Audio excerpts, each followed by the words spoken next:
ஒரு மண் குதிரையின் மீது அமர்ந்து காவேரி கரையை நோக்கி போறார். 2026 தேர்தலுக்கு மண் குதிரையில காவேரி கரைக்கு போறாரு. அந்த வரக்கூடிய ஆற்று வெள்ளத்துல மண் குதிரையெல்லாம் அடித்து போன பிறகு அவர் தப்பிப்பதே எனக்கு கஷ்டமா இருக்கு. அதனால் மேடையில் அமர்ந்து கொண்டு பாரதிய ஜனதா கட்சிக்கு பாடம் எடுக்கிறார், எப்படி இருக்க வேண்டும் என்று. பாரதிய ஜனதா கட்சி ஒரு நாளும் கூட தமிழக மக்களுடைய இதயத்தில் இடம்பெற்றுக் கொண்டிருக்கின்றோம். இந்த நிகழ்வும் ஒரு சாட்சி தான்.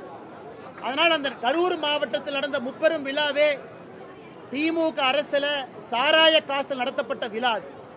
சாராய மந்திரியாக 3 ஆண்டுகள் பணி செய்து அவர் சம்பாதித்த பணத்துல தான் இன்னைக்கு கரூர்ல இத்தனை ஆண்டு காலமாக இருக்கக்கூடிய திராவிட முன்னேற்ற கழகத்தினுடைய விழாவே நடக்குதுன்னா இதைவிட ஐயோ பாவம் என்று சொல்வதற்கு வேற என்ன சான்று வேண்டும்? ஆனால் முதலமைச்சர் அவர் கண்ணாடியில பார்க்கணும். எப்படிப்பட்ட ஊழல்வாதிகளை கட்சியில வச்சுக்கிட்டு, எப்படி சம்பாதிச்ச பணத்தை எல்லாம் வச்சுக்கிட்டு அதுல ஒரு விழா நடத்துறாரு. அந்த மேடையில ஏதோ ஒரு பெரிய சாதனையை செய்தது போல எங்களுக்கு அறிவுரை வழங்குறார். அதனால் முதலமைச்சர் அவர்களுக்கு எங்களுடைய தாழ்மையான வேண்டுகோள், ஐயா கண்ணாடியை பாருங்க, முகத்தை பாருங்க, எப்படிப்பட்ட ஊழல்வாதிகளை வச்சிருக்கீங்கன்னு பாருங்க. அதன் பிறகு பாரதிய ஜனதா கட்சிக்கு அறிவுரை கொடுங்க. தமிழக காங்கிரஸ் தலைவர் செல்வ பெருந்தகை ஆம புகுந்த வீடம் பாஜக மாநிலம் விமர்சனம் பண்ணியிருக்காங்க. ஆனா காங்கிரஸ் தலைவர் அண்ணன் செல்வ பெருந்தகை அவர்கள் ஒரு விஷயத்தை புரிஞ்சுக்கணும். இன்னைக்கு திமுகவுக்கு எடுபடியாக தமிழகத்தில் ஒரு கட்சி இருக்குன்னா காங்கிரஸ் கட்சி. அந்த காங்கிரஸ் கட்சியினுடைய பெயரை தமிழக எடுபடி கட்சின்னு மாத்திரலாம். ஏன்னா திமுகவுக்கு எடுபடி செய்வதற்காக மட்டும்தான் ஒரு கட்சி. இன்னைக்கு பாரதிய ஜனதா கட்சி ஒரு மாநிலத்திலும் புதிய மாநிலத்தில் ஆட்சிக்கு வந்துகிட்டே இருக்கிறோம். வடகிழக்குல எல்லா மாநிலத்திலும் ஆட்சியில் இருக்கிற ஒரு மாநிலத்தை தவிர புதிதாக ஒரிசா மாநிலத்துக்கு ஆட்சியில் இருக்கும். தொடர்ந்து ஒரு முறை அல்ல, 2 முறை அல்ல, பல முறை குஜராத்தில், மத்திய பிரதேசத்தில், ராஜஸ்தான்ல ஆட்சியில் இருக்கும். ஜம்மு அண்ட் காஷ்மீர் இதற்கு முன்பு ஆட்சியில் இருந்திருக்கின்றோம். கர்நாடகாவில் ஆட்சியில் இருந்திருக்கிறோம். புதுச்சேரியில் கூட்டணி ஆட்சியில் இருக்கிறோம். ஆனால் இன்னைக்கு செல்வ பெருந்தகை அவர்கள் காங்கிரஸ் கட்சி எத்தனை இடத்துல ஆட்சியில் இருக்குன்னு கேட்கணும். அடுத்து வரக்கூடிய பீகார் தேர்தலிலும் நம்ம கூட்டணி தான் ஆட்சிக்கு வரப்போகுது. ஆனால் திமுகவுக்கு எடுபடியாக ஒரு கட்சி தமிழ்நாட்டில் காங்கிரஸ் இருக்கு. இன்னைக்கு காங்கிரஸ் கட்சி வைத்தறிச்சல்ல பாரதிய ஜனதா கட்சியை பார்த்து அப்படி இப்படிங்கிறாங்க. ஆனால் செல்வ பெருந்தகை அவர்களுக்கும் இதே அறிவுரை தான். ஐயா ஸ்டாலின் அவர்கள் கண்ணாடி பார்க்கும்போது நீங்களும் பக்கத்துல இருந்து எட்டி பாருங்க, அதுல உங்க முகம் தெரியும். உங்க கட்சி இன்னைக்கு அதல பாதாளத்துல தமிழ்நாட்டில் எங்க இருக்குன்னு உங்களுக்கே தெரியும். கட்சியே இல்லாம தலைவர்கள் இருக்கின்ற ஒரு கட்சியாக காங்கிரஸ் கட்சி மாறிடுச்சு. எனக்கு அவர்களும் துரதிருஷ்டவசமா அறிவுரை கொடுக்கறாங்க. இதை விட நாம் என்ன சொல்றதுங்க ஐயா? மேடம் வர்றேன்.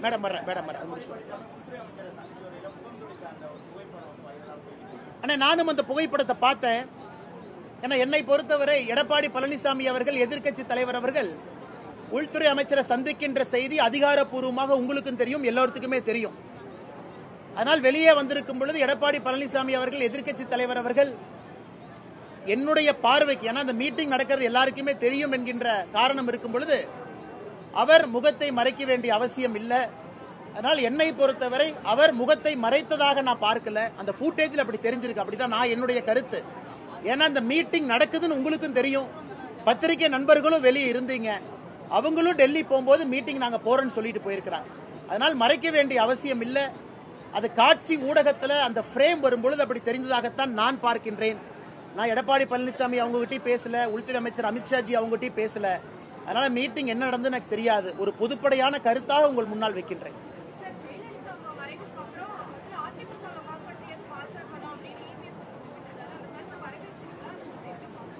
அந்த கருத்தை நான் வரவேற்கிறேன் மேடம். ஏன்னா அது சரித்திர உண்மை. அது இதுல மறைத்து பேசுவதற்கான எதுவுமே இல்லை இதுல.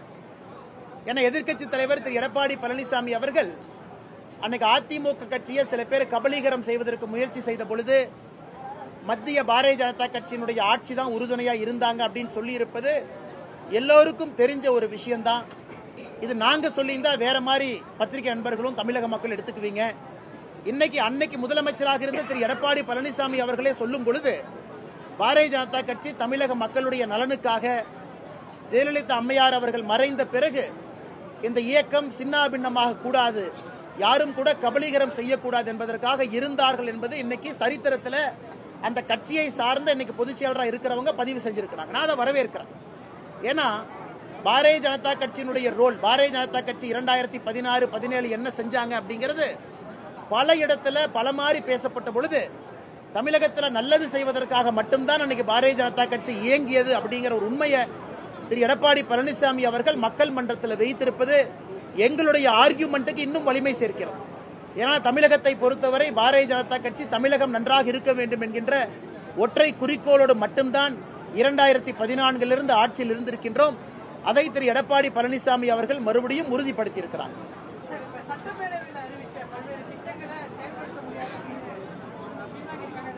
ஆனா இன்னைக்கு சட்டப்பேரவையில் ஒரு அரசு திட்டத்தை அறிவிக்கும் பொழுதே சாதாரணமா அறிவிக்க மாட்டாங்க. அந்த துறையினுடைய செயலாளர் அந்த திட்டம் பாலிசி நோட் அதையெல்லாம் பார்த்து தயார் செய்த பிறகு சட்டமன்றத்துக்குள்ள மக்கள் சபையில ஒரு மந்திரி பெருமகன் எந்திரிச்சு நாங்க இந்த திட்டத்தை அறிவிக்கிறோம் சொன்னாங்கன்னா it's a word of the government. ஒரு வேர்ட் ஆஃப் த கவர்மெண்ட் எவ்வளவு பவர்னாங்கன்னா ஒரு 100 ரூபாய் 200 ரூபாய் தாளை அச்சடித்தா அந்த தாளுக்கு என்ன மரியாதை இருக்கும். ஏன்னா அரசனுடைய வாக்கு. ஒரு 100 ரூபாய் நோட்டை அடித்த பிறகு நாங்க அடிக்கலின்னு சொல்ல முடியாது. அதனால மக்கள் மன்றத்தில் மந்திரி பெருமக்கள் எந்திரிச்சு இந்த திட்டத்தை கொண்டு வருகின்றோம் என்று அறிவித்த பிறகு எனக்கு 256 திட்டங்களை திராவிட முன்னேற்ற கழகத்தினுடைய அரசு எங்களால் செயல்படுத்த முடியாது, நாங்க இதை வாபஸ் வாங்கிக்கிறோம் சொல்றாங்கன்னா இந்த அரசு எப்படி நடந்து கொண்டிருக்கிறது என்பதற்கு இது ஒரு உதாரணம். அரசு தான் கொடுத்த வாக்கையே காப்பாற்ற முடியலனா எதற்காக அரசு கட்டில் அமர்ந்திருக்கின்றார்? அதுவும் சட்டமன்றத்தில் கொடுத்த வாக்கு, தேர்தல் பிரச்சாரத்தில் கொடுத்த வாக்கு கிடையாது. பொதுப்படையாக பத்திரிகை நண்பர்கள் முன்பு கொடுத்த வாக்கு கிடையாது. அரசியல் மேடையில கொடுத்த வாக்கு இல்ல. சட்டமன்றத்தில் அந்த துறையினுடைய செயலாளர் அவங்க ஒப்பிகை எல்லாம் வாங்கி அந்த துறையினுடைய அமைச்சர் சபாநாயகர் முன்பு எதிர்க்கட்சி தலைவர் எதிர்க்கட்சி எம்எல்ஏக்கள் எல்லா எம்எல்ஏக்கள் இருக்கும் பொழுது அவங்க முன்னாடி சொன்ன வாக்கு என்பது GO கவர்மெண்ட் கெசட்ல போடப்பட்டது. இன்னைக்கு அதை பின்வாங்குறாங்க. அதை பார்க்கும் பொழுது திராவிட முன்னேற்ற கழகம் உண்மையாலுமே தமிழக மக்களுக்காக ஆட்சி செய்ய வேண்டும் என்கின்ற நோக்கத்தில் இருக்கிறாங்களா? அந்த நேரத்தில் மக்களுடைய கோபத்தை சமாளிப்பதற்காக ஏதாச்சும் ஒரு பொய்ய சட்டமன்றத்தில் சொல்லிட்டு தப்பிச்சுக்கலாங்கிற மாதிரி இருக்காங்களா? இன்னைக்கு 256 சட்டப்பேரவையில் அறிவித்த திட்டங்களை வாபஸ் பெறுவதை நாங்கள் கண்டிக்கின்றோம். அதை முதலமைச்சர் அவர்கள் வாபஸ் பெறுவதை திரும்ப பெற்று அந்த 256 திட்டங்களையும் அவங்க செயல்படுத்தக்கூடிய மற்ற திட்டங்களோடு இதையும் செயல்படுத்த வேண்டும் என்பது எங்களுடைய கோரிக்கை. சுற்றுப்பயணத்தில் பல்வேறு இடங்கள் செல்லும்போது சரியான முறையில் அனுமதி வழங்குகின்ற குற்றச்சாட்டு வைக்கிறாங்க. காவல்துறை ஆளுங்கட்சிக்கு அனுமதி வழங்குது, ஆனால் எங்களுக்கு அனுமதி வழங்க மாட்டேங்குது. மக்களுக்கு பாதிப்பு ஏற்படுது. அண்ணா, திரு விஜய் அவர்களுடைய சுற்றுப்பயணத்தை பொறுத்தவரை அதிகமாக கூட்டம் வர்றாங்க கூட்டம் வரல அப்படிங்கிறது ரெண்டாவது கருத்துங்கண்ணா. ஏன்னா மக்கள் இன்னைக்கு காட்சி ஊடகத்தில் அவ்வளவு பாக்குறாங்க, நேரில் வர்றாங்க, கூட்டம் வந்தால் சந்தோஷம்தான். ஆனா வரக்கூடிய கூட்டம் எந்த விதமான பொது சொத்துக்கும் ஒரு பிரச்சனை ஏற்படுத்தாம ஒரு பப்ளிக் ப்ராப்பர்ட்டியை டேமேஜ் பண்ணாம அமைதியான முறையில் வந்து கேட்டுவிட்டு செல்வதை நம்ம எல்லோரும் வரவேற்கணும். இன்னைக்கு தூத்துக்குடியில அவங்க அடுத்த கட்ட பயணத்திற்கு அனுமதி கோரிய பொழுது அந்த காவல்துறையினுடைய அதிகாரிகள்லாம் திருச்சியில் ஏற்பட்டிருக்கக்கூடிய பொது சொத்தினுடைய சேதத்தை சொல்லியிருக்கிறாங்க. அதெல்லாம் இங்கே நடத்தப்படக்கூடாது என்று. அதனால் இது 2 பேர்த்துக்கும் பொறுப்பு இருக்கு. விஜய் அவர்களுடைய கட்சிக்கும் பொறுப்பு இருக்கு. வரக்கூடிய கூட்டத்தை கட்டுக்கோப்பாக கொண்டு வந்து பொதுமக்களுக்கு இடையூறு ஏற்படுத்தாம. அதே போல அரசுக்கும் ஒரு பொறுப்பு இருக்கு. ஏன்னா இன்னைக்கு ஒரு குறிப்பிட்ட நேரத்தில் அவங்க பர்மிஷன் கேட்கறாங்க, சனிக்கிழமை ஞாயிற்றுக்கிழமைன்னு கேட்கறாங்க. அதை கொடுப்பதற்கான முயற்சியில் அரசு இறங்கணும். இதுல பர்மிஷன் கொடுக்கல எல்லா கட்சிக்கும் இதே பிரச்சனை தான். பாரதிய ஜனதா கட்சிக்கு என்ன பர்மிஷன் கொடுத்துறாங்களா? அவனர் அரசியல் கட்சியாக வளர வேண்டும் என்றால் இதையெல்லாம் சமாளிச்சாத்தானே ஆட்சிக்கே வர முடியும், இதையெல்லாம் சமாளிச்சாத்தானே ஜெயிக்க முடியும். இதை சமாளிப்பதற்கே விஜய் அவர்களுடைய கட்சி குட்டிக்கரணம் போட்டுட்டு இருக்காங்க. தொடர்ந்து அரசின் மீது ஒரு வழக்கு சொல்றாங்க அப்படின்னா அவர்கள் எந்த அளவுக்கு தன்னை தயார்படுத்தி கொண்டிருக்கின்றார்கள் என்பது நமக்கு தெரியுது. அதனால் என்னை பொறுத்தவரை விஜய் அவர்களுடைய கட்சி அடுத்த கட்டம் செல்ல வேண்டும் என்றால் இதையெல்லாம் சமாளிச்சு தான் அவங்க வளரணும். அதனால அவங்களுடைய கூட்டத்தை அவங்க நடத்தணும். பொதுமக்களுக்கு பிரச்சனை இல்லாம, பொது இடத்துல பப்ளிக் சொத்துக்கு பிரச்சனை இல்லாம அவங்களுடைய கூட்டம் நடத்தப்பட வேண்டும்.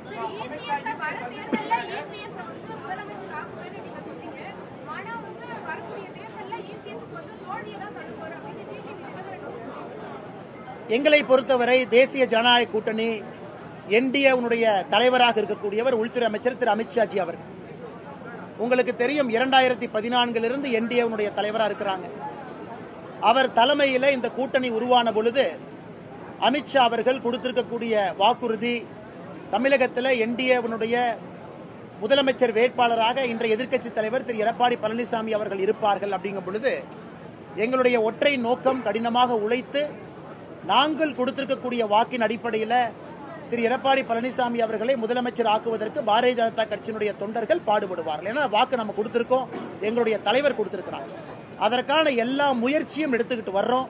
இங்க நடத்தப்படக்கூடிய கூட்டம் எல்லாமே வாக்குகளாக தேசிய ஜனநாயக கூட்டணிக்கு மாறணும். அந்த தேசிய ஜனநாயக கூட்டணிக்கு வாக்குகளாக மாறுவது முக்கியம் இல்ல, முதலமைச்சராக அந்த வாக்கு யாருக்கு போகணுங்கிறதா முக்கியம்.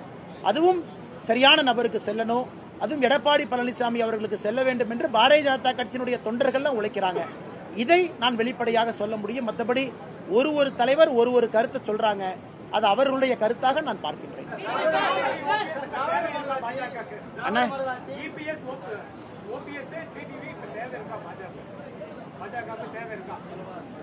அண்ணா, ஒரு கூட்டணி எவ்வளவுக்கு எவ்வளவு வலிமையாக இருக்கிறதோ அவ்வளவுக்கு அவ்வளவு சந்தோஷம்.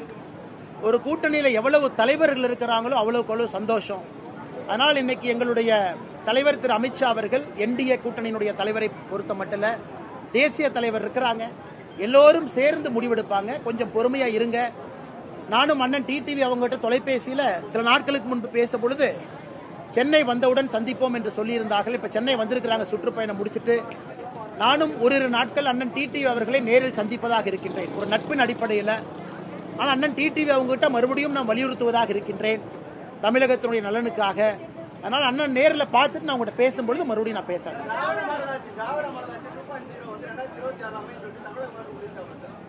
அவர் சொன்னோடனே மழை வந்து கூட்டத்தை கலைச்சிருச்சுனா. நேற்று மேடையில் திராவிட மாடல் ஆட்சி 2.0 தமிழகத்தில் அமையும் சொன்னோடனே மழை வந்துருச்சு, மக்கள் எல்லாம் கலைஞ்சு போயிட்டாங்க. நான் ஏற்கனவே சொன்னது போல மண்குதிரையின் மீது அமர்ந்து திமுகவினுடைய தலைவர் ஐயா மு.க. ஸ்டாலின் அவர்கள் மண்குதிரையில் அமர்ந்து ஆத்த நோக்கி போறார், எலெக்ஷன் நோக்கி. அதனால இந்த வெள்ளம் வரும்பொழுது மண்குதிரை எல்லாம் காணாமல் போயிடும், அவர் மட்டும் தனித்திருப்பார். அப்படித்தான் இந்த தேர்தலை பார்க்கிற காரணம் மக்களுடைய கோபம்.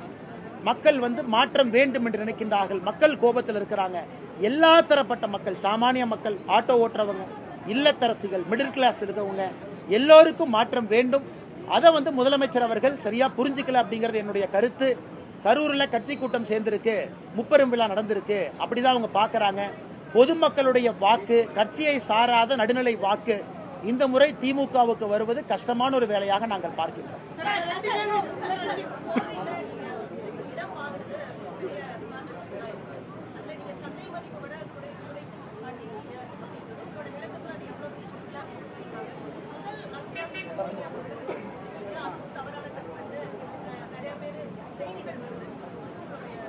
தமிழ்நாட்டில் ஒரு இளிச்சவாய் இருக்கா, அந்த இளிச்சவாயின் பேர் என்ன? அண்ணாமலை. ஏன் அண்ணாமலை இளிச்சவாய் அண்ணாமலைனா, எம்எல்ஏ கிடையாது, எம்பி கிடையாது, பஞ்சாயத்து தலைவர் கிடையாது, மக்களுடைய வரி பணத்தில் ₹1 எனக்கு சம்பளம் கிடையாது. ஆனால் வருஷம் நான் பேங்க் அக்கௌண்ட் ஸ்டேட்மெண்ட் ரிலீஸ் பண்ணுவேன். இங்கே பாருங்க, 10 வருஷம் பேங்க் அக்கௌண்ட்டை பார்த்துக்குங்க, எல்லாத்தையும் பார்த்துக்குங்க, ஸ்விக்கி ஜொமேட்டோ என்னென்ன வாங்கியிருக்கேன்னு பாருங்க. அது ஒரு பக்கம். நான் சொந்தமாக நான் சம்பாரிச்சு ஒரு விவசாய நிலம் வாங்கினாலும் நான் மட்டும் எக்ஸ்பிளனேஷன் கொடுக்கணும். இன்னைக்கு நீங்க ஆர்டிஐல போட்டவே தெரியும் சகோதரி அவர்களே, என்னுடைய பட்டாணி எல்லாம் உங்களுக்கு தெரியும், அதை மறுக்கல. சந்தை மதிப்பை விட மார்க்கெட் ரேட் என்ன இருக்கோ அதை விட அதிகமான ரேட்டுக்கு அந்த லேண்டை அதிகாரப்பூர்வமாக வாங்கியிருக்கோம். அரசுக்கு வரியும் கட்டியிருக்கோம். எதற்கு? இயற்கை விவசாயம் செய்ய வேண்டும் என்கின்ற ஒற்றை நோக்கம். அடுத்த 5 வருஷம் நீங்க என்னை பார்க்கத்தான் போறீங்க, விவசாயம் பண்றேன்னா விவசாயம் பண்ணலையான்னு, இயற்கை விவசாயம் இருக்கிறனால. ஆனால் இன்னைக்கு தமிழ்நாட்டில் நான் ஒரு அரசியல்வாதி தான் உண்மையை சொல்ல வேண்டும் என்றால், மக்களுடைய வரி பணத்தில் ₹1 வாங்காம, ₹1 மக்களுடைய வரி பணத்தில் சம்பளமா வாங்காம, நான் மட்டும் 6 மாசத்துக்கு ஒருக்கா என்னை பாருங்க இதான் செய்யறேன், என்னை பாருங்க இதான் செய்யறேன். அதனால இளிச்சவாயினால நான் என்னங்க? இதுல எதிர்கட்சி நண்பர்கள் எல்லாம் சொல்றாங்க, அண்ணே அப்ப நீ லேண்ட் வாங்கியிருக்கிற, யாரு பணம் கொடுத்தா? ஏன் நான் சம்பாதிச்சேன், நான் சம்பாதிக்க கூடாதா? நான் இருக்கின்றேன், மனைவி இருக்கிறாங்க, குடும்பம் இருக்கிறாங்க, நாங்களாம் ரோட்ல சும்மாவா உட்கார்ந்து இருக்கிறோம்?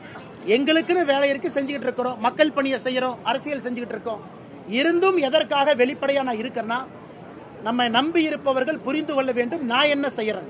அரசியலும் பண்றாரு, இந்த வேலையும் செய்யறாரு. அப்பப்ப குறிப்புகள் கொடுக்கறேன். இன்னைக்கு திமுக இருக்கு, டிவிஎஸ்சி இருக்கு, அவங்க கையில ரெவென்யூ டிபார்ட்மெண்ட் இருக்கு, அவங்க கையில தாசில்தார் இருக்கிறாங்க. சோதனை பண்ண சொல்லுங்க. மார்க்கெட் ரேட் என்ன ரேட்டுக்கு நம்ம ரெஜிஸ்டர் பண்ணிருக்கோம்னு கேட்க சொல்லுங்க. எவ்வளவு அரசுக்கு வரி கட்டி இருக்கின்றோம் அதையும் டிக்ளேர் பண்ண சொல்லுங்க. அதையெல்லாம் செய்யணும். எந்த வரி பணமும் மக்கள் பணமும் இல்லாம இவ்வளவு வெளிப்படை தன்மையாக நான் இருக்கின்றேன். என்னுடைய வங்கி கணக்கு ஓராண்டு 2 ஆண்டு அல்ல 10 ஆண்டுகளுக்கான வங்கி கணக்கை போன ஆண்டு வெளியிட்டிருக்கேன். அடுத்த ஆண்டு என்னுடைய இன்கம் டாக்ஸ் அதை வெளியிடுவேன் எலெக்ஷன் நேரத்தில். அதிலையும் மக்கள் பார்க்கறான். இன்னைக்கு நான் 3.5 கோடி ரூபாய் கடனாளியா இருக்கேன். அதையும் பேச மாட்டாங்க. கடனும் வாங்கியிருக்கேன், கடனுக்கு வட்டியும் கட்டுறேன். அந்த வட்டியை வைத்து என் தொழில் நடத்துறேன், பொழப்ப நடத்துறேன். 3.5 கோடி ரூபாய் கடன் ஒரு மனுஷனுக்கு இருக்கு. ஒரு மனுஷன் வங்கி கணக்கை வெளியிடுறான். ஒரு மனுஷன் மக்களுடைய வரி பணத்தில் வாழல. இதை தாண்டியும் நாங்க மட்டும்தான் எங்க நேர்மையை நிரூபிச்சுக்கிட்டே இருக்கணும். காமராஜர் ஐயா நிரூபிக்கணும். காமராஜர் ஐயாவுடைய கால் தூசிக்கு சமமாக இருக்கக்கூடிய நான் நிரூபிக்கணும். நாங்கெல்லாம் நிரூபிக்கணும். மற்றவங்க யாரும் நிரூபிக்கவே மாட்டாங்க. இதான் தமிழக அரசியலுடைய தூரதிருஷ்டம். ஏன்னா நாங்க நேர்மையா இருக்கிறனால யார் சொல்வதற்கு முன்பும் நாங்கள் இதயத்தை திறந்து காட்டுறோம். இதான் நாங்க அப்படின்னு. ஆனா மற்றவங்களுக்கு இது பொருந்தாது. பரவாயில்லை, ஒரு நாள் தமிழகத்தில் அந்த நாளும் நேரமும் வரும். அரசியல் யார் வந்தாலும் கூட திறந்த கண்ணாடியாக இருக்கணும். நாங்க இன்னைக்கு திறந்த கண்ணாடியா இருக்கோம். இதே மக்களுடைய வரி பணத்துல சம்பளமாக நாங்கள் வாங்கும் பொழுது இதை விட 100 மடங்கு இன்னும் வெளிப்படையாக இருக்கும். அது தமிழகத்தினுடைய அரசியல் அது புரட்சியாக இருக்கும். அந்த காலம் வரும் பொழுது நாங்கள் செய்து காட்டுவோம்.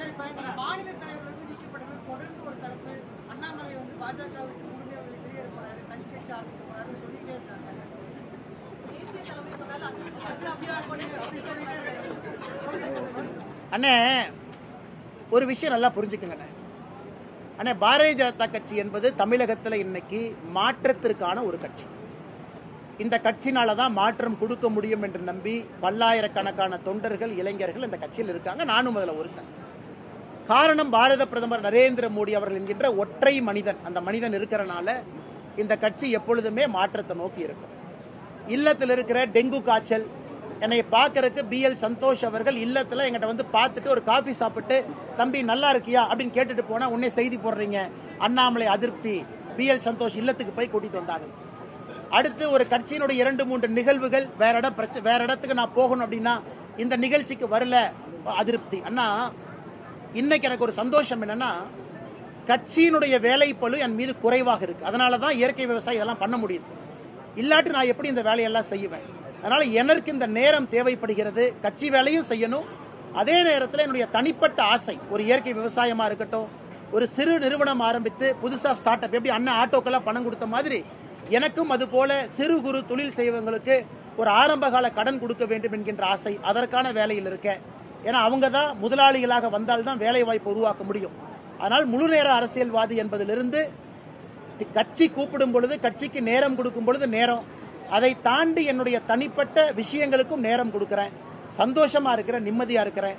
அதனால் ஆப்பிளையும் ஆரஞ்சையும் மாம்பழத்தையும் எல்லாத்தையும் சேர்த்து கலந்து ஒரு ஜூஸ் அடிச்சு புதுசா அந்த ஜூஸை விற்க வேண்டாம். நான் பாரதிய ஜனதா கட்சியில தொண்டனாக பெருமையோடு பயணித்துக் கொண்டிருக்கிறேன்.